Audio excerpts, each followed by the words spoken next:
नमो अरहंताणं नमो सिद्धाणं नमो आर्या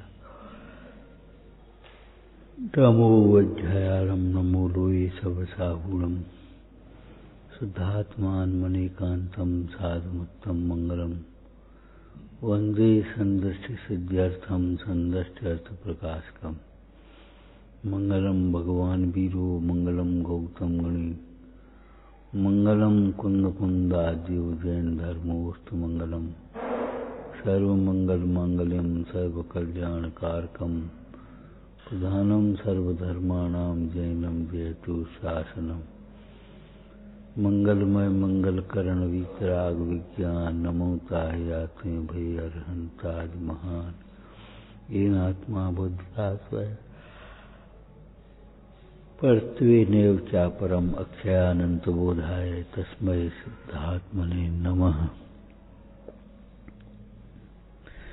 लिंगम देहाश्रितं दृष्टं देह एवात्मने भव नमुच्यन्ते भवात् तस्मात्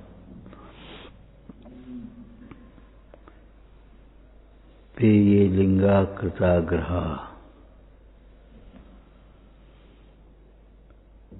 लिंग चिन्ह को कहते हैं, जैसे पुल्लिंग, स्त्रीलिंग, नपुंसकलिंग, ये लिंग माने चिन्ह। ऐसे ही द्रव्यलिंग, भावलिंग श्रावकों के भी होते, मुंडाजों के भी है द्रव्यलिंग भावलिंग।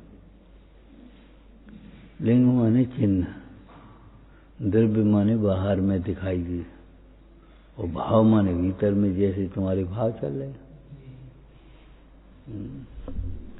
आपने पढ़ा होगा अध्यात्म शैली में, भावलिंग किसे कहेंगे?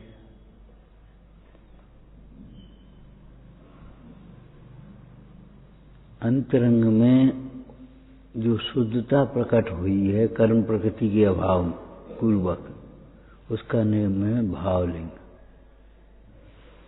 और उसके साथ में जो स्वभाव हैं,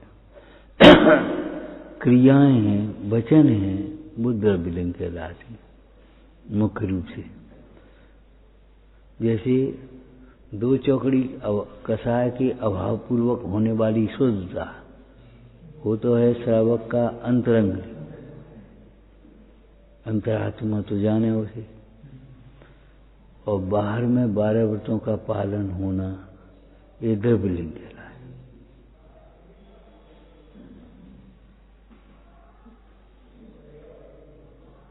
तीन कषाय चौकड़ी कषाय अभाव पूर्वक होने वाली शुद्धता व मुंडाज का भावलिंग, और 28 मूल गुणों का पालन वह द्रव्यलिंग।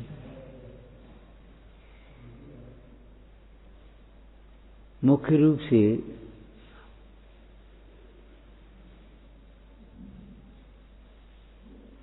बाहर से ही जो दिखाई दे रहे, बाह्य तप, अंतरंग तप बाहर से ही दिखाई दे जाए, वो बाह्य तप। और अंतरंग में इच्छा निरोध पूर्वक जो स्वरूप विश्रांति जो है पढ़ना, वह भाव तप।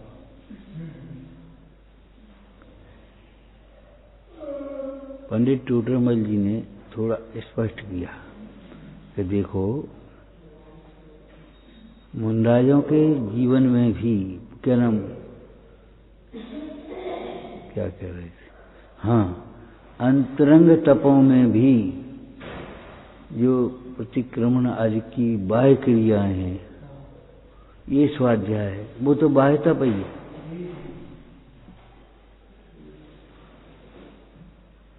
इस स्वाध्याय शास्त्र के माध्यम से जो स्वयं को पढ़ा गया है, वो अंतरंग में वो भी बाह्य तप है। अपने से अपने को जो पढ़ा गया है, समझा गया है, अनुभव किया गया है, वो अंतरंग तप हो गया। शायदवाद शैली में सापेक्ष कथन होते। ये बताओ, मंदिर में अंतर में भीतर और बाहर क्या कहोगे? एक सड़क पर खड़ा हुआ व्यक्ति है, वो दहलीज वाले को भी अंदर में कहेगा।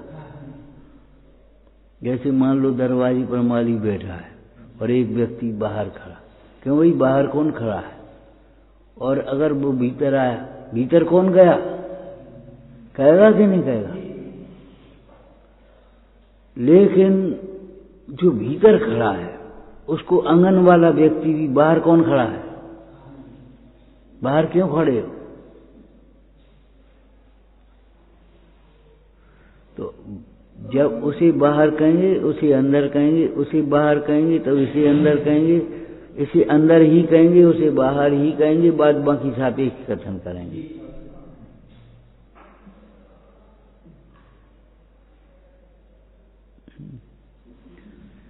तो पूज्यपाद स्वामी क्या कह रहे हैं?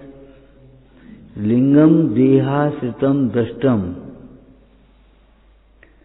देह एव आत्मनो भव। को समझ पाए? देह एव आत्मनो भव, देह ही आत्मा के लिए भव है। आपने वाक्य सुना होगा कभी कभी, ये शास्त्र ही पंडितों का संसार है। बस वे उसी में उलझे रहते और राग द्वेष को पुष्ट करते रहते। यहाँ ये लिखा, यहाँ ये लिखा, ऐसा पिक्छा, ये ऐसा पिक्छा। अरे भाई, अपना प्रयोजन कैसे साधो, ये तो बताओ। शास्त्र विवाद के लिए नहीं है, विवाद मिटाने के लिए।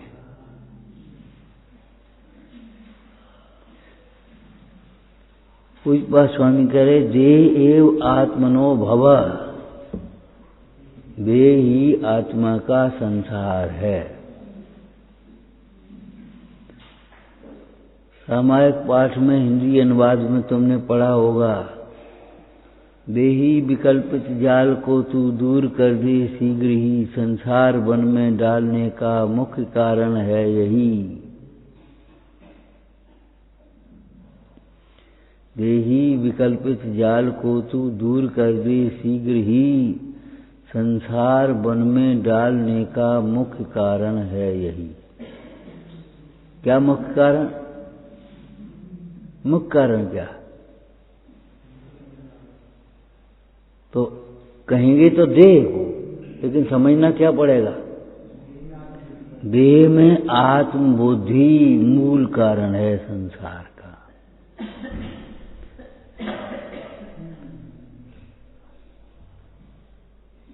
कायोत्सर्ग एक शब्द आता है, कायोत्सर्ग। धर्मी जीव, ज्ञानी जीव प्रसंग प्रसंग में कायोत्सर्ग करते हैं। कायोत्सर्ग का मतलब क्या है? काया का उत्सर्ग तो नहीं है कायोत्सर्ग। काया के प्रति जो ममत्व का भाव है, उस ममत्व भाव का त्याग। कायोत्सर्ग माने काया का उत्सर्ग है क्या? मरण के समय काया छूट जाती, कायोत्सर्ग कहाँ बोलते हैं? बताओ। तो कायोत्सर्ग का अर्थ क्या? कहेंगे कायोत्सर्ग, काया का उत्सर्ग, लेकिन अर्थ समझना क्या पड़ेगा? काया के प्रति ममत्व का उत्सर्ग, काया के प्रति राग का उत्सर्ग, काया के प्रति द्वेष का उत्सर्ग। उत्सर्ग माने त्याग।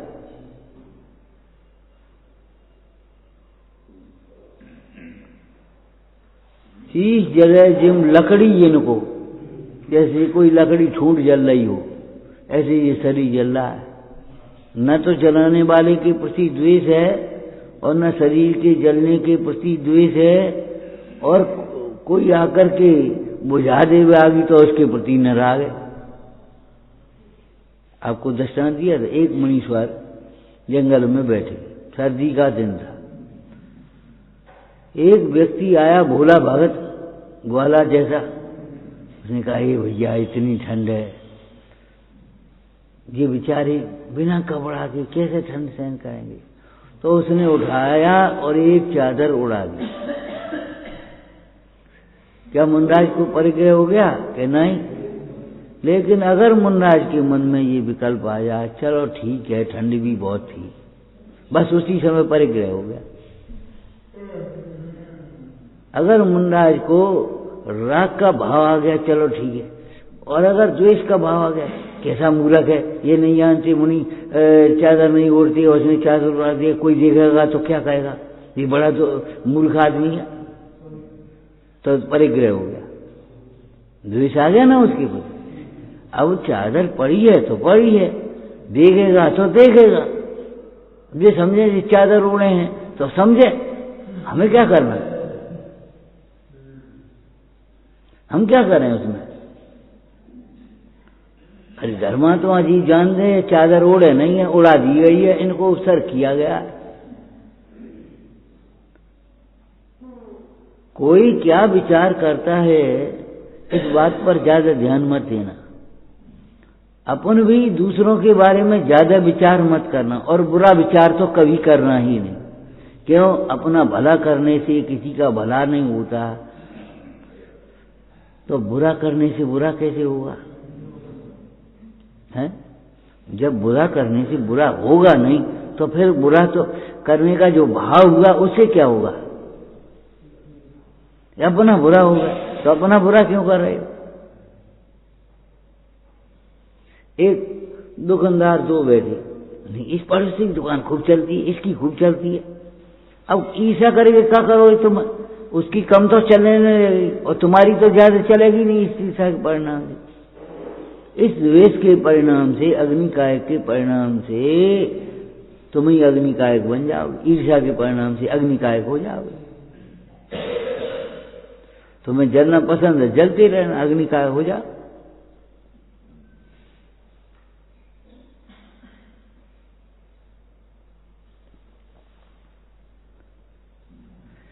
जब तुम्हारा, अब ये प्रश्न आप उठा सकते हो, भला करने से जब भला भी नहीं होता तो हम भला भाव क्यों करें, क्या फायदा होगा। कि भला भाव तुम नहीं करो तो भी भूमिका के अनुसार भला भाव आए बिना रहेगा नहीं।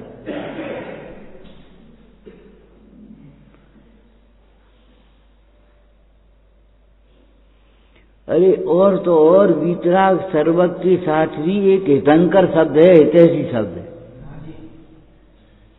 माने उन जगत के देखो निचली, जब तीर्थंकर प्रकृति बनी थी ना निचली भूमिका में, तब तो ये भाव आया था जगत की सब जीव सुखी हो, जब सब तत्व को समझें, सब इस धर्म मार्ग की खूब प्रभावना हो गए, सब धर्म में लगें, और जब वीतरागी हो गए तब कुछ नहीं हुआ। 66 दिन भगवान की वाणी नहीं खिली तो नहीं खिली, और खिल गई तो खिल गई, बताओ क्या करेंगे। अरे भगवान थे, हम तो भगवान थे ना, हम कब मना कर रहे, तो भगवान माने वीतराग थे, वाणी नहीं खिली तो नहीं खिली, और खिल गई तो खिल गई, क्या कह रहे हम। वाणी नहीं खिली तो कोई दुख नहीं है, विकल्प नहीं है, और वाणी खिल गई तो कोई हर्ष नहीं। भाई भागन बच योगे बसा है, तुम दोने सुनी विभ्रम न था। माने नहीं खिली तो कोई ये नहीं है कि खिड़का नहीं दी, ये सब बैठी हैं और क्या करें, कोई क्या कहे, कोई जी बोले नहीं, नेक बोल दिए तो कहा जय, क्या नुकसान पड़ेगा अपने को, क्यों भाई। विकल्प आया भगवान को, बीत रागता अलग है, प्रशस्त राग अलग है, ध्यान रखना। लेकिन साधक दशा में बुरा करने का भाव करने से भी बुरा होता नहीं। टोटरमल जी ने कसायों के प्रसंग में लिखा, तीसरे अधिकार में, दूसरे अधिकार में देखना, क्रोध से किसी का बुरा करना चाहे तो चाहे उसका बुरा होना उसके भवितव्य अधीन है, तेरे अधीन नहीं है। उसके परिणाम के अनुसार, उसके उदय के अनुसार जो कुछ भी है बाहर की व्यवस्था, क्या मतलब, उसका जो वेदन है वो उसके परिणाम के अनुसार होगा, और उसको जो सामग्री मिलेगी वो भी उसके उदय के अनुसार मिलेगी। हमें क्रोध करें जे मिट जाए, जे मर जाए, तो ये मर नहीं जाएगा, अपनी आयु के काल के कारण उसका जीवन होगा। हम ये कहें इनका नुकसान हो जाए तो इनका कुछ नुकसान नहीं होगा, भीतर का भी नहीं होगा, भीतर का नुकसान परिणाम से होगा और बाहर का नुकसान उदय अनुसार बनेगा। हमारे सोचने से इनका कुछ नहीं होगा, लेकिन हमारे सोचने से हमारा होगा। क्रोध करने से किसी का बुरा चाहे तो चाहे, परंतु उसका बुरा होना तो उसके भवितव्य के अधीन है। और एक दृष्टांत और दिया बढ़िया सुंदर, टोटमल जी ने नहीं दिया। देखो ये माचिस की काड़ी समझ लो तुम अपनी, जब तक स्वयं नहीं जले दूसरे को जलने में निमित्त कैसे होगी? और दूसरा अगर हट जाए तो वो तो जलने से बच जाएगा, लेकिन काड़ी तो जल ही गई। ऐसे तुम्हारे बुरा करने के भाव से तुम्हारा बुरा हो ही गया, तुम्हारे कर्म तो बंध गए। उसका बुरा हो ना हो उसे कोई मतलब नहीं। जीव मरे या न मरे, तुम्हारे मारने के भाव से तुम्हें तो हिंसा का बंद हो ही गया। तुम्हारी हिंसा का बंद हो गया, वो बाद की बात है, उदय में आएगा तब उसका फल होगा। लेकिन तुम्हारी तो ज्ञान दर्शन सुख प्रभुता का घात हो ही गया, पुण्य का घात हो ही गया तुम्हारा क्या बचा? मन से किसी को नीचा दिखाने का भाव हो तो हो, परंतु उसका नीचापना होना तुम्हारे मन के तुम्हारे भाव से नहीं बनेगा। लेकिन उसका कुछ नहीं हुआ, लेकिन तुम्हारा क्या होगा? मन महाविष रूप करे नीचगत किसकी? देखो मुनिराजों को के ऊपर कितने लोगों ने उपसर्ग किया करके, उन्होंने अपनी समता से चलायमान नहीं हुए, तो उनका क्या बिगड़ा? और उपसर्ग करने वाली ये तो रही मुनि दशा की बात है।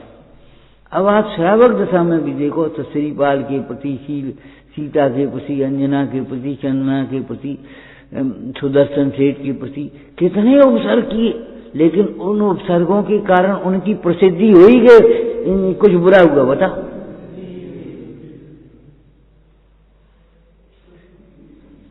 क्या श्रीपाल उनके भाणों के कहने से भाणों के बेटा हो गए? आखिर वे तो कोटि भर के कोटि भटे ही रहे, कामदेव के कामदेव ही रहे, और अंत में निष्काम तत्व की आराधना करके निष्काम हो गए। उनके कहने से क्या हुआ ये बता? धवल सेठ ने रैन मजिस्ट्रा के शील को डिगाने का प्रयास किया, रैन मजिस्ट्रा का क्या बिगड़ा? धवल सेठ को क्या नरक जाने से बच पाया? या धवल सेठ को कितनी आकुलता हुई उस प्रसंग में भी, क्या करें, ये रैन मजिस्ट्रा मुझे कैसे मिले, उल्टी उल्टी बातें हाल समझ में आ गई।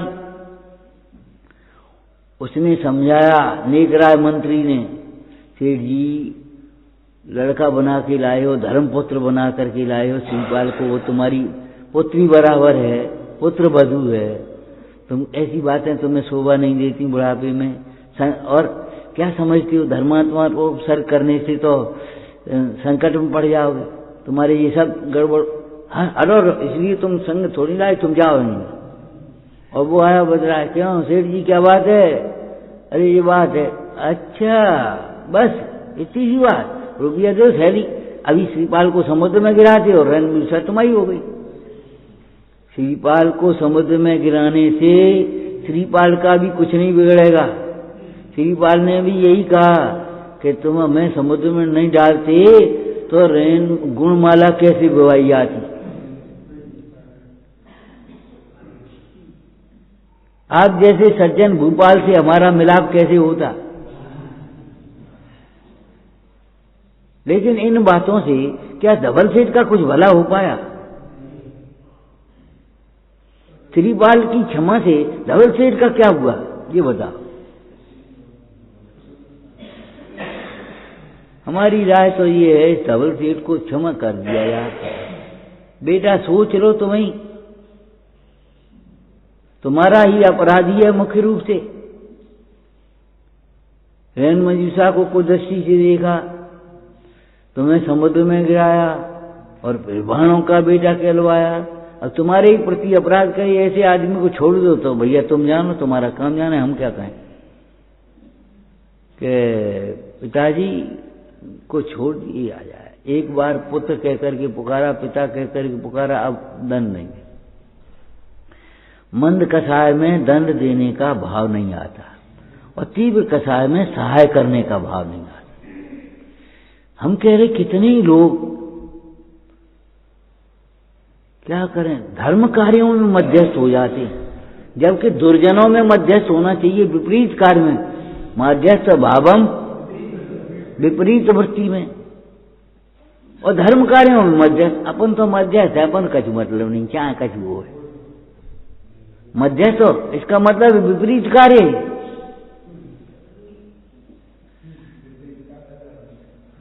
अरे विपरीत कार्य में मध्यस्थ होना चाहिए कि धर्म कार्य में मध्यस्थ हो। धर्म कार्य में तो प्रमोद होना चाहिए, धर्म कार्य की तो अनुमोदना होना चाहिए। एक जगह एक बार मीटिंग बुलाई, अब जैसो सब समझे। भैया अगर सब समझने के लिए बुलाते तो तुम्हें काहे को बुलाते, तुमसे काहे को पूछे, तुम अपनी राय बताओ ना। सब समझेंगे तो समझते रहेंगे। सबकी पूजा करने से तुम्हें पुण्य होगा क्या कुछ? अगर तुम अनुमोदना कर लोगे तो पुण्य होगा। सबके भोजन करने से तुम्हारा पेट भरेगा क्या? दूसरे के औषधि खाने से तुम्हारा रोग ठीक हो जाएगा?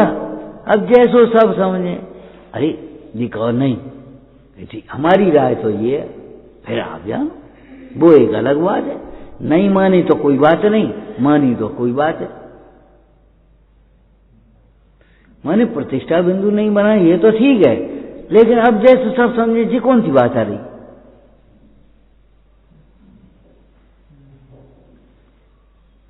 अरे हम तुमसे पूछ रहे भैया, तो तुम अब जैसे सब समझे, तो सब समझेंगे तो तुम्हें क्या गिराए, तुम्हें काय को बुलाया, तुमसे क्यों पूछ रहे? धर्म कार्यों में मध्यस्थ नहीं रहना चाहिए, तानना नहीं चाहिए। हम ये नहीं कह रहे तानो, लेकिन मध्यस्थ नहीं रहना चाहिए। तो अपना बुरा करने से, माया के परिणाम से किसी को ठगना चाहे तो ठगना चाहे, उसका ठगना तो उसके अज्ञान से होगा। वो अपने अज्ञान से या अपने पाप कर्म के उदय से ठगाया जाता है। मायाचारी से तो ये जीव स्वयं को ठगता है, त्रियंच गति का बंध बांधता है। लोभ से प्राप्ति चाहे तो लोभ से तो लाभ नहीं होता, लोभ के त्याग से लाभ होता है। पुण्य के उदय से संयोग का लाभ होगा बाहर में भी, और फिर बाहर का लाभ हानि हमारी लाभ हानि ही नहीं है। समता भाव का लाभ वह हमारा लाभ है, और कसाय उत्पन्न हो जाना यह हमारी हानि है। आपको पहले बताया था, मिथ्या भाव त्याग सुदानम, समता भाव लाभ प्रधानम। प्रधान लाभ है समता का लाभ, सम्यक्त्व का लाभ, रत्नत्रय का लाभ। ये प्रधान लाभ है, मुख्य लाभ है। हमें तो ये सोचना है, ये विचार करना है कि बाहर का लाभ हानि हमारी लाभ हानि नहीं है। किसी ने हमने कुछ कह दिया तो हमारा का नुकसान होगा। पुराने लोग, गांव के लोग वैसे ही कह देते थे, मंद कसाय वाली, भैया कौन हम कह लेन दे, हमें का चिपट गई, कह लेन दे, हमारे कौन चिपट रही। अब वो भले उसका भाव शब्द नहीं है शास्त्र के हैं, लेकिन भाव से समझना चाहिए। हम अमूर्तिक हैं, हमें तो देख नहीं रहा, हमारे का चिपटी है। कोई हमारे अंतर के दोषों को पहचाने बिना, खोटे परिणामों को जाने बिना हमें धर्मात्मा मानते रहें, उससे हमारा क्या लाभ है? और कोई हमारे अंतरंग के अभिप्राय की, परिणामों की निर्मलता को जाने बिना बाहर को देख करके कोई हमें दोष देखते रहें तो हमारा क्या नुकसान है?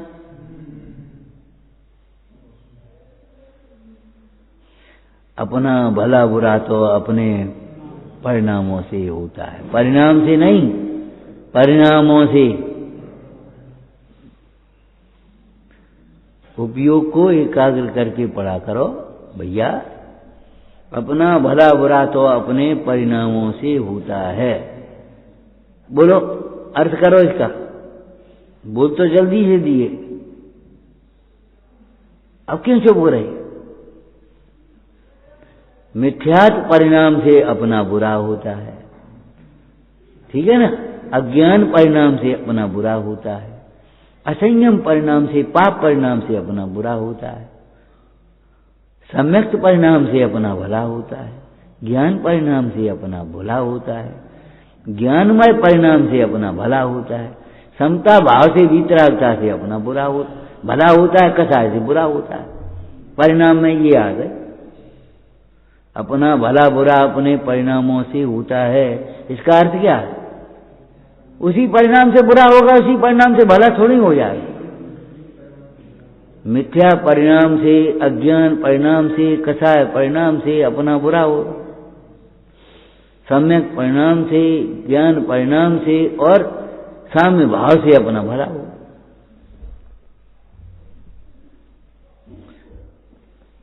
सियादवा लगा, वितराग परिणाम से अपना भला ही होता है, बुरा नहीं होगा। सामायिक के प्रसंग में अमृतचंद स्वामी ने लिखा, सामायिक एक बार करे, 2 बार करे, पर्व के दिनों में 3 बार करे, और फिर बहुत बार भी करे तो कोई दोष के लिए नहीं है, गुण के लिए ही है।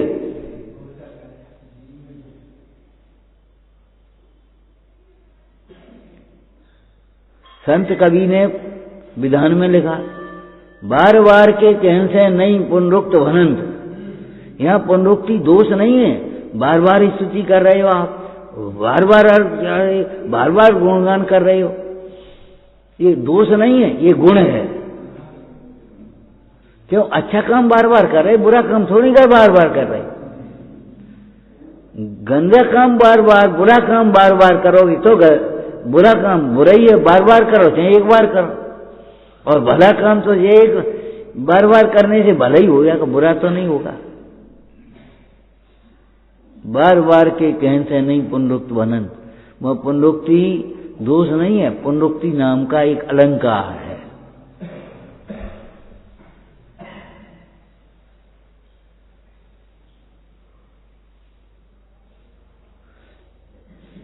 एक साहित्य में अलंकार पढ़ा होगा तुमने, ब्याज निंदा स्तुति अलंकार पढ़ा? ब्याज निंदा स्तुति अलंकार लगती है कि जी क्या कह रहे, और है स्तुति। ब्याज माने बहाने से, निंदा माने निंदा के बहाने से स्तुति कर रहे। बहाने माने निमित्त भी कह देते। तो विचार करना, बहिरंग क्या है, अंतरंग क्या है। जब क्रिया को बहिरंग कहेंगे, ये बाह्य परिग्रह कहेंगे तो इसको अंतरंग परिग्रह कह देंगे, निकटवर्ती कहेंगे। जब इसको बाह्य कहेंगे तो उसके प्रति जो ममत्व भाव है वो अंतरंग कहेंगे, ठीक है ना। अब जब उस प्रशस्त भाव को भी बहिरंग कहेंगे तो शुद्ध भाव को, वितराग भाव को अंतरंग कहेंगे, और वितराग भाव को भी बहिरंग कहेंगे तो परम भाव को, पंचम भाव को अंतरंग कहेंगे। पंचम भाव ऐसा है वो कभी बहिरंग नहीं होगा। जीवाद बहिर्तच्चम, बोलो क्या कहा उसको? ये महाराज जीवाद बहिर्तच्चम, जीवाद तत्वों में तो मोक्ष तत्व भी आ गया कि हाँ, तो हम बहिर्तत्व कह रहे उसको। किसके लिए कह रहे? मजाक करने के लिए थोड़ी कह रहे, इसलिए कह रहे हैं वह आश्रय करने लायक नहीं है। तुम जल्दी से अभिमान करने लगते हो, हम ज्ञानी हो गए, हम धर्मात्मा हो गए। अरे मैं ज्ञायक भाव हो गया। जिसको ज्ञायक भाव में लीनता होती है उसको छायक भाव हो जाता है, और ज्ञायक भाव में ही तो ये पता नहीं है तो छायक भाव कहां से आएगा?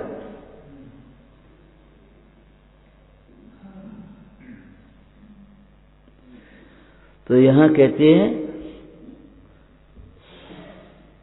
जैसे पिछले काव्य में, पिछले श्लोक में क्या आया था? 2-3 दिन 4 दिन स्वाध्याय किया था। अरे क्या लाइन थी भैया, परात्म ज्ञान संपन्न स्वयमेव परा भवेत्, आएगा। जो परात्म ज्ञान से संपन्न है वह स्वयमेव परा माने उत्कृष्ट होता है, परमात्मा होता है। परात्म ज्ञान माने एक तो पर और आत्मा का ज्ञान, परात्म ज्ञान, ठीक है ना। और एक परात्म ज्ञान माने उत्कृष्ट ज्ञान। आत्मा का उत्कृष्ट ज्ञान कैसा हुआ? जिस ज्ञान से आत्मा उत्कृष्ट पद को प्राप्त होवे वो पंचम भाव का ज्ञान उत्कृष्ट ज्ञान है। जिस ज्ञान में अपना ज्ञायक भाव, अपना ध्रुव भाव अपने रूप से दिखाई देता है, जानने में आता है। ज्ञान माने ज्ञायते अनेन ज्ञानम, जिसके द्वारा जाना जाए। ज्ञान किसको कहेंगे? जिसके द्वारा जाना जाए। अब सम्यक ज्ञान किसको कहेंगे? सम्यक ज्ञान हम व्यवहार की परिभाषा पूछेंगे अभी आपको। जिस ज्ञान में अपना आत्मा स्वरूप से भाषित हो, मैं आत्मा हूं, और देह भिन्न भाषित हो, देह भिन्न भाषित हो, रागादिक हे भाषित हो, दुख के कारण भाषित हो, वीतरागता उपाधि भाषित हो, सुख का कारण उपाधि, और पूर्ण वीतरागता परम हित रूप भाषित हो, इसका उस ज्ञान का नाम ज्ञान है। और आपने आगम से परिभाषा भी पढ़ी होगी, जीवादि प्रयोजनभूत तत्वों के संशय विभ्रम और विमोह रहित ज्ञान को सम्यक ज्ञान कहते हैं। पढ़िए, निश्चय की नहीं है, ये व्यवहार की है। क्यों? तत्वों का कहा ना। निश्चय क्या है? अपने को आप रूप जानना, ये सम्यक ज्ञान है। आप रूप को जान पनो सो सम्यक ज्ञान।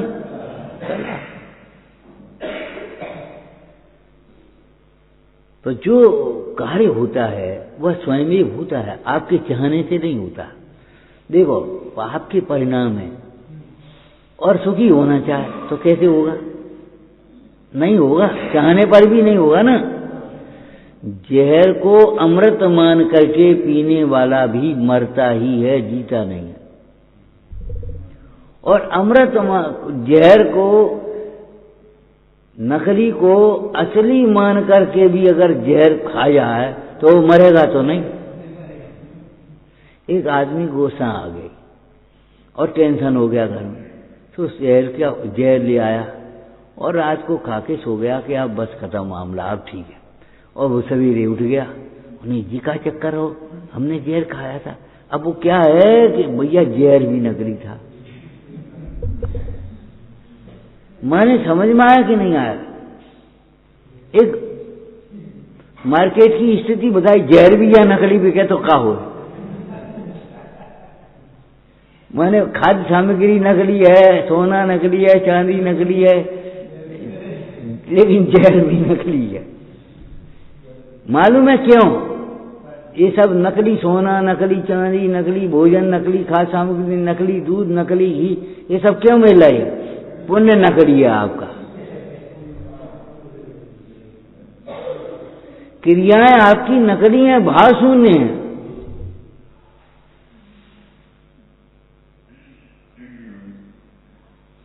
नहीं, नोट नकली से तो सावधान रहोगे और नकली परिणामों से नहीं सावधान बनोगे। नकली परिणामों से सावधान बनो भाई। आपसे बार बार कहते हैं, देखो परिणामों के धर्म को समझो, और नहीं तो रोगे। हम तो जिंदगी भर पूजा करते रहे जी का भाव कि भाव जी पूजा कौन करते हुए कि तुमने अभिमान कितना किया, जो बताओ। पूजा करते समय तुमने पूज्य के गुणगान में अपना परिणाम कितना लगाया, विशुद्धता कितनी हुई। हमने तो खूब दान दिया। एक वयोवृद्ध व्यक्ति थे, बोले भैया सब करो, हमने खूब जिंदगी भर करो और सब पानी में चढ़ो। कहा भैया का बात, कहे सब जगह कहूँ कमरा बनवाए, कहूँ कच करो, कहूँ करो, खूब दान करे, बोली रही छू, और भैया जी अंत में बीमार हो गए, मर गए, कछु नहीं फायदा। लेकिन ये सोचो दान देते समय तुम्हारे परिणाम क्या थे? दान देते समय तुम्हारे परिणाम में मान था कि दान था? और दान देने के बाद तुम्हारे परिणाम कैसे हुए? परिणामों का फल आएगा कि वो क्रिया का फल आएगा, ये बताओ।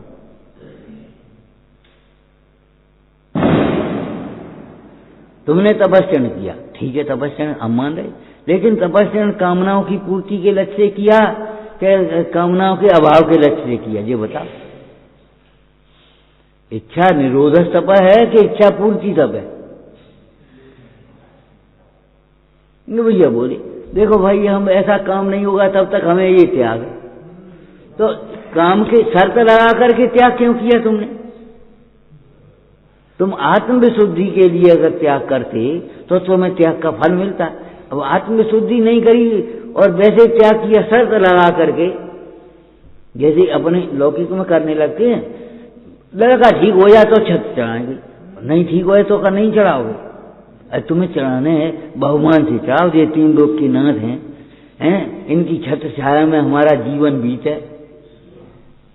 कैसी भावना भाई है, जीवन सारा तेरे चरणों में बीते हमारा।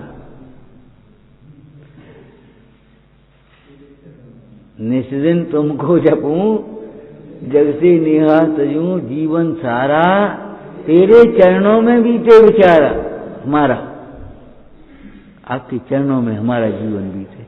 तो ये पांव में जीवन बीतेगा क्या? चरणों माने चरण कहते हैं, देखो दोहे में 4 चरण होते हैं, चौपाई में 4 चरण होते हैं। चरण माने क्या हुआ बताओ? ये पांव हो गया चरण माने। तेरी आज्ञा में जीवन बीते हमारा, चरणों माने भगवान की आज्ञा के अनुसार हमारा जीवन होवे। भाव क्या बताया? भगवान की आज्ञा के अनुसार हमारा जीवन होवे। और खुलासा करो, हमारा जीवन का नींव सम्यक हो, हमारे हृदय में ज्ञान का प्रकाश हो, हमारा जीवन अहिंसामय हो, सत्यमय हो, अचौर्यमय हो, शीलमय हो और संतोषमय हो। इसका अर्थ ये अर्थ है तेरे चरणों में बीते हमारा जीवन सारा। अब सब बस गिनती गिनने लगे, हम यहीं बैठे रहे का मंदिर में? बोलो क्या ये संभव है कि हम भगवान के चरणों में ऐसे बैठे रहें? और यहां बैठ करके भी अगर तुमने दूसरा विकल्प किया तो बैठे यहां शरीर से और परिणामों से कहां बैठे? महाचार नहीं हुआ। सोचो। और अगर अंतर के परिणाम का फल नहीं है तो आप प्रश्न का उत्तर दो हमें, सेठ मेढक क्यों हुआ? तो ऐसे बैठा था,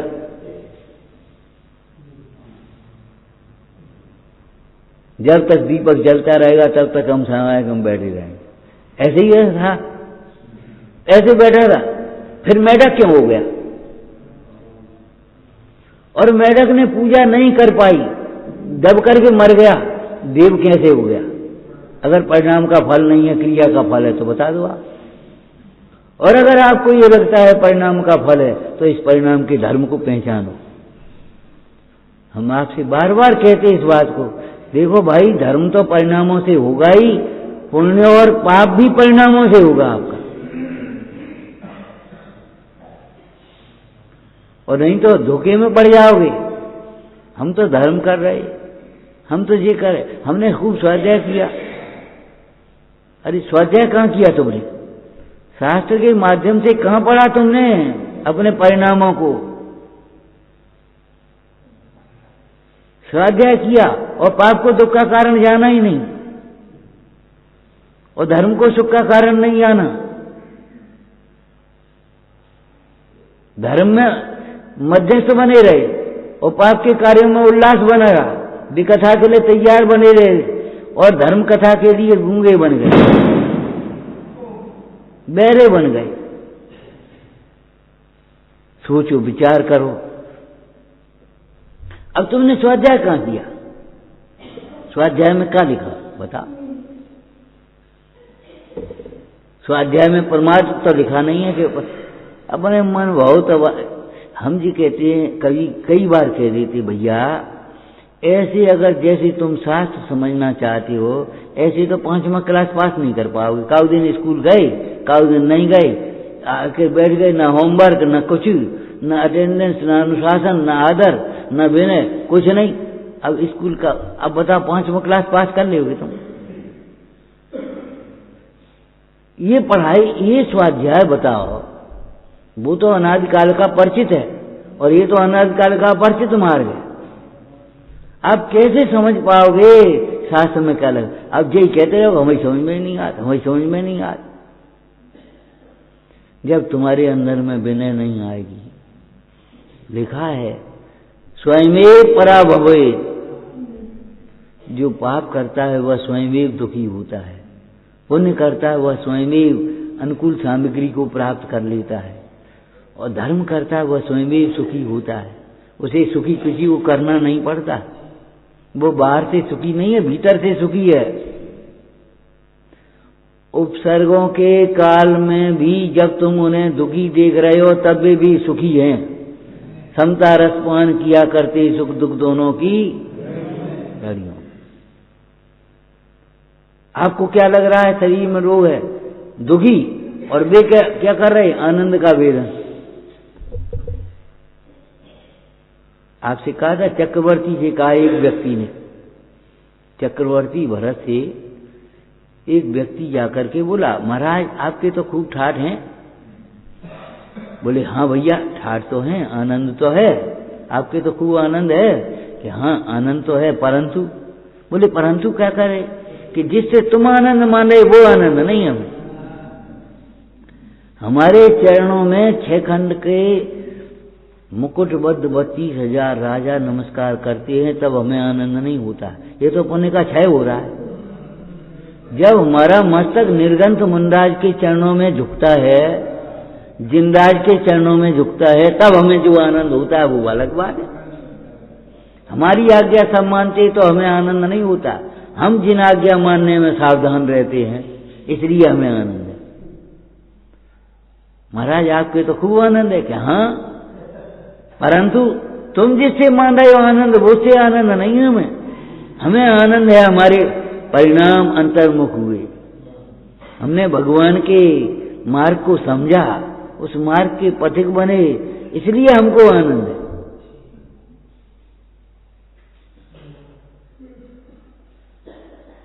अब विचार करना, जो पाप से दुखी होता है उसे दुखी करने के लिए कौन चाहिए और कौन चाहिए? दूसरा, गांव में पहले पुराने जमाने में कह देते, देखो जहां से दुश्मनी निकालने हो, कछु नहीं हुआ, जुआ खेलो सिखाए, वो अपने आप बर्बाद हो जाए, मिटिए, खत्म मामला। खोटी सलाह देने के बराबर कोई पाप नहीं, ये समझ लेना। खोटी सलाह देने के बराबर कोई पाप नहीं है। कभी किसी को खोटी सलाह मत देना, और खोटी सलाह किसी की मानना भी मत। बिन्ना कही थी, अरे बिकू है, हम कह रहे सो तो मान नहीं रहे, और बिन्ना कही थी सो मान ली तुमने। भाषा भी शुद्ध नहीं, अरे उन्होंने नहीं कह पा रहे, अदर भाव नहीं, बिन्ना कही थी हमसे तो बिन्ना कही थी। खोटी सलाह किसी की मानोगे, किसी के कहने से जहर पियोगे तो मरेगा कौन? किसी के कहने से कुएं में गिरोगे तो चोट किसको लगेगी? किसी के कहने से अग्नि में प्रवेश करोगे, जलेगा कौन? तो किसी के कहने से भी पाप करोगे तो भोगेगा कौन उसको? नहीं, वो भोगेगा, उसने कहा था ना। अरे वो कहने का फल भोगेगा, तुम कृत का, कारित का फल तुम भोगोगे ना उसका। खोटी सलाह देना भी नहीं। महानीति लिखा है रायचंद जी ने, रायचंद जी ने विराट सरकार है पुस्तक, महानीति लिखा है। खोटी सलाह नहीं देना, खोटी सलाह, अब हम साथ में जोड़ते, खोटी सलाह नहीं मानना। देखो भाई, और बात तुम्हारी हम मानेंगे, ये नहीं माने, ये नहीं मान रहे हो।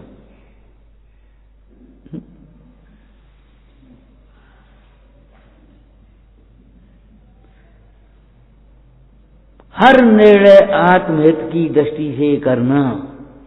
आत्महित को हटा करके अलग से निर्णय करोगे शरीर को अपना मान करके, तो वो निर्णय गलत हो गया। ये हमारा परिवार, ये हमारा शरीर, ये हमारा आसामी, ये हमारा व्यवहारी, ये हमारा मित्र, ये हमारा रिश्तेदार, बस अब गलत निर्णय होंगे आपके, और वे बांटने में समर्थ नहीं होंगे। सुख देने में तो समर्थ है नहीं, लेकिन बांटने में भी समर्थ नहीं होंगे।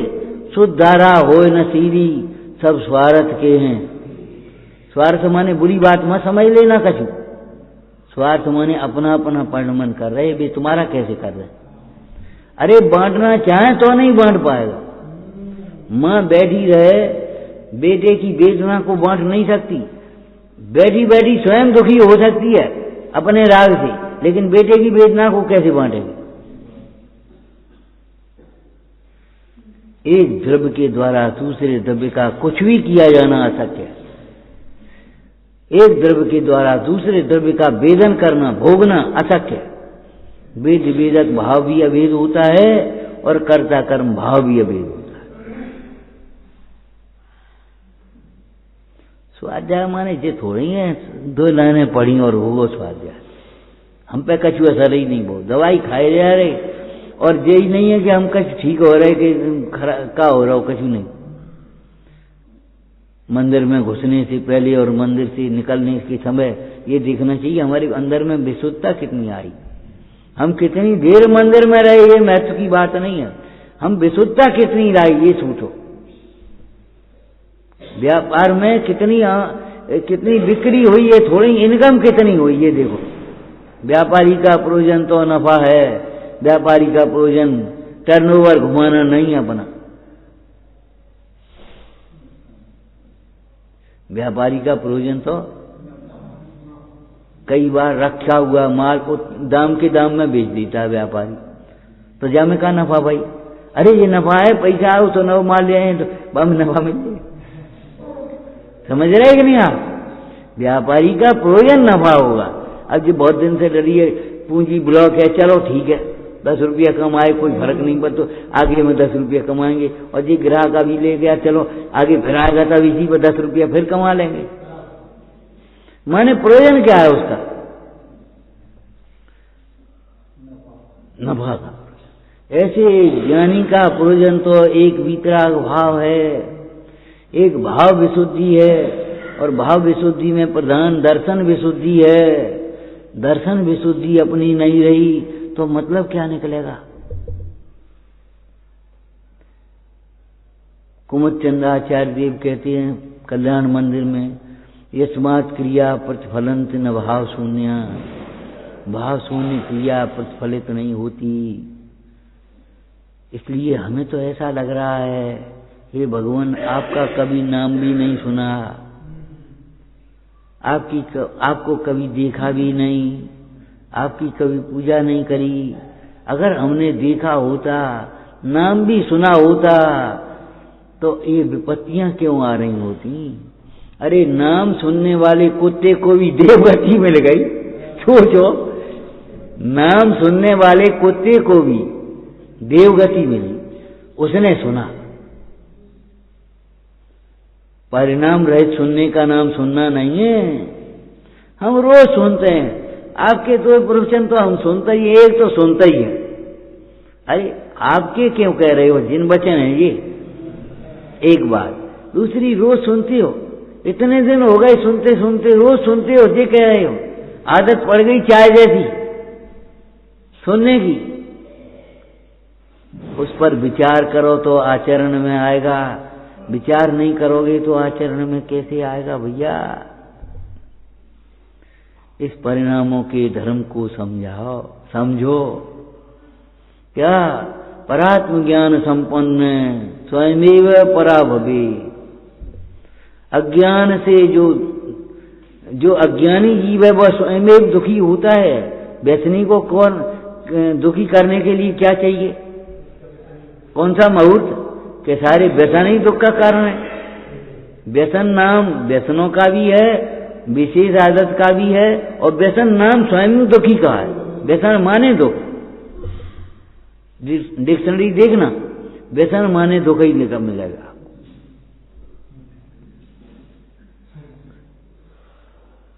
उमा स्वामी महाराज ने लिख दिया, हम अधिक क्या कहें भैया, दुख में हुआ या मुत्ता पाया बद दर्शनम, अधिक क्या कहें, दुख में हुआ।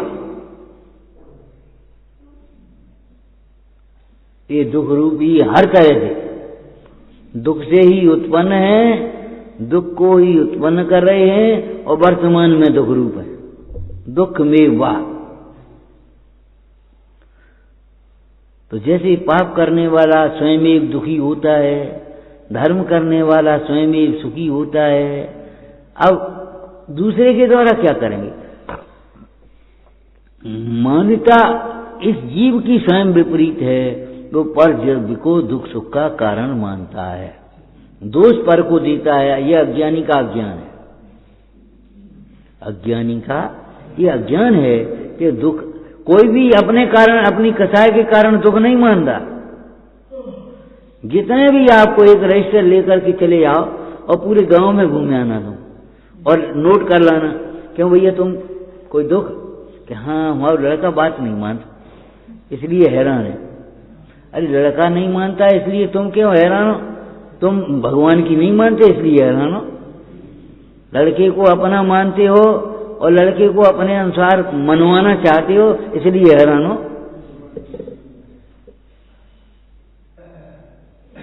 कोई कहेगा लड़के के मारे, कोई कहेगा शरीर के मारे, कोई कहेगा सरकार के मारे, कोई कहेगा समाज के मारे।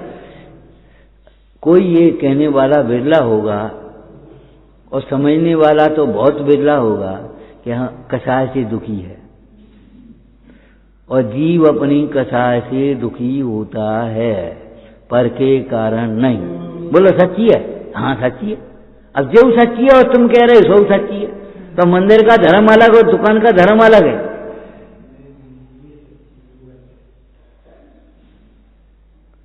सच्ची तो एक होगी, दोनों सच्ची कैसे हो गई जबकि दोनों विरुद्ध हो गई? अगर तुम्हें ये बात सच्ची लगती है, अपनी कसाय से दुख है, तो कसाय मिटाने का उपाय करो। और अगर तुम्हें ये लगता है कर्तव्य दुख का कारण है, तो तुम्हारी मान्यता झूठी है। तो कर्तव्य को अनुकूल होने पर भी फिर दुख क्यों होता है? क्या कहा? परद्रव्य के अनुकूल परिणाम में भी दुख क्यों होता है? अगर धन के बिना निर्धन दुखी होता है, तो धन होने पर धनवान दुखी क्यों होता है? धनवान तो कुतः आपदा।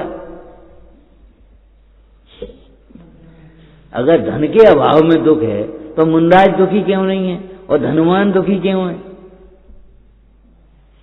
इसका मतलब कोई और बात होना चाहिए।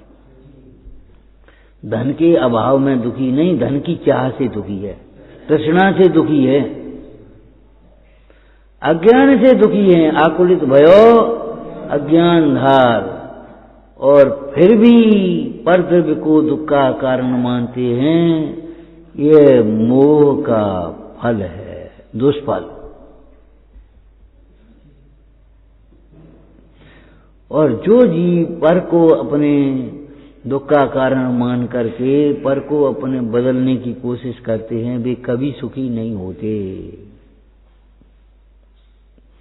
ज्ञानियों ने, धर्मात्माओं ने अज्ञान को, कसायों को दुख का कारण जानकर अपने मिथ्यात्व, अज्ञान, असंयम को मिटाने का उपाय किया है। इच्छा है हमारी, बस इच्छा के हिसाब से चलेंगे हम, इच्छा की गुलाम है। भैया ये इच्छा पूर्ति का स्थान नहीं है, ये इच्छाओं के अभाव का स्थान है, इसलिए इसको धर्मायतन कहते हैं। धर्मायतन माने इच्छाओं के अभाव का स्थान। इच्छाओं की पूर्ति के स्थान क्यों? इसने हमसे ऐसा कहा और हम दुखी हो गए। तो ये बता, तुम्हारे उदय के बिना कहा? बोलो बोलो, जब तुम्हारे उदय के बिना नहीं कहा तो तुम्हें उदय, उस पापोदय की निर्जरा करना चाहिए। इसने हमसे ऐसा कहा, तो तुमने सुना क्यों? तुमने ये क्यों मान लिया हमसे कहा है? जिसे कहा है वो तुम हो। अब बताओ, जिसे कहा है, जिसे देख करके कहा है वह तुम हो? नहीं हो, तो फिर तुम्हें क्या परेशानी हो रही? लेकिन तुम उसे मान रहे हो अपना ना, नालायक कहेंगे। अब किसको कहा ये बताओ? आत्मा तो लायक है, आत्मा तो अमूर्तिक है, उसे देखा नहीं। अब तुम क्यों दुखी हो रहे? और अगर कोई गलती है तो उसे दूर करने का उपाय कर, तो बात सही है। दर्पण ने दाग दिखाया है, लेकिन दर्पण ने दाग लगाया तो नहीं है। और दर्पण दाग दिखा रहा है तो मिटाने के लिए दिखाया है, कोई लगा रखने के लिए तो नहीं दिखा रहा। विचार करो, ज्ञानी ही जिनवाणी में हमें पर्यार्थक नय से नाना रूपों में कह रहे हैं, तो वो हमारी छुड़ाने के लिए कह रहे कि रखने के लिए कह रहे? संसार का ज्ञान संसार के अभाव के लिए है कि संसार में फंसे रहने के लिए है?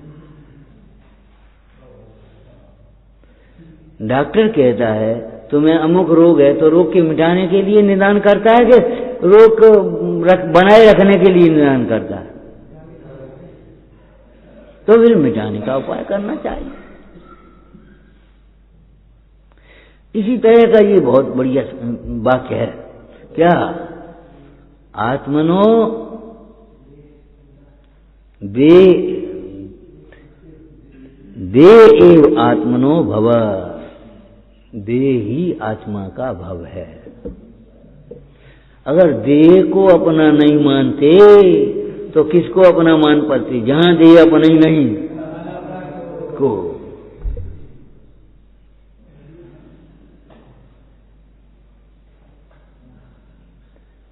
अब देह आत्मा का भव माने देह को अपना मानना भाव का मूल है। देह को अपना मानना संसार का मूल है, और देह को अपना मान करके राग द्वेष करना ये भी संसार का कारण है।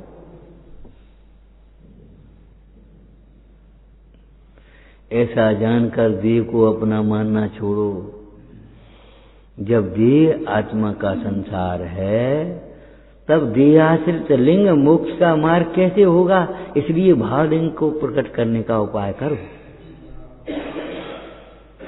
यहाँ द्रव्य लिंग का निषेध नहीं है, बड़ा सुंदर शब्द है, आग्रह। देह के आश्रित उस लिंग का आश्रय करना, आग्रह करना, ये संसार का मुख्य कारण है। द्रव्यलिंग तो होगा, ऐसा नहीं है कि भावलिंग हो और द्रव्यलिंग नहीं हो, या द्रव्यलिंग हो और भावलिंग नहीं हो, ऐसा नहीं है। ये बंटवारे मत करो। आपको पहले बताया था ना, कुछ जीवों ने क्या सोचा, ये द्रव्य चढ़ा रहे, ये तो द्रव्य पूजा हो गई, और ऐसे खड़े हो गए तो भाव पूजा हो गई। बोले भैया ऐसे कैसे हो जाए? अंतर में द्रव्य चढ़ाते समय जो तुम्हारे परिणाम चल रहे उनको भाव पूजा कहेंगे, और परिणाम के काल में जो बाहर की क्रिया हो रही उसको द्रव्य पूजा कहेंगे। नमस्कार हो रहा कि नहीं? अब भाव होगा तो द्रव्य होगा कि नहीं? हुआ वचन होंगे कि नहीं होंगे? काय क्रिया होगी कि नहीं होगी? और काय क्रिया है और भाव नहीं है तो फिर भाव पूजा तो नहीं हुई। प्रमाद पोषण के लिए भाव पूजा नहीं है, भाव सुधारने के लिए भाव पूजा।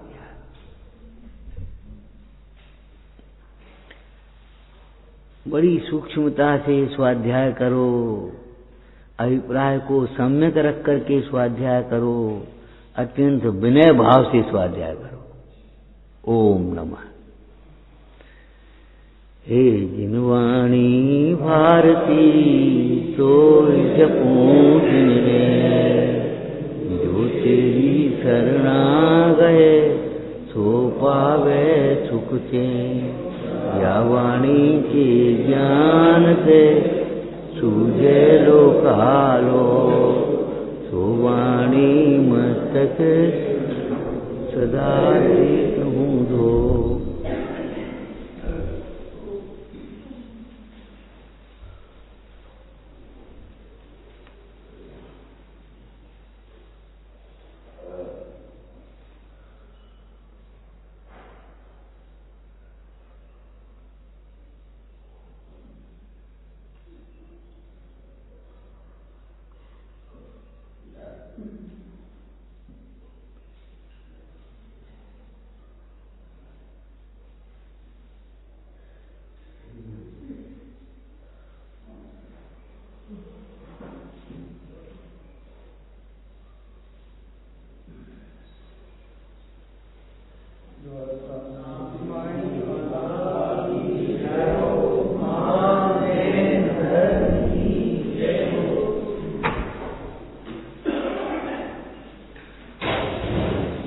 धन्यवाद।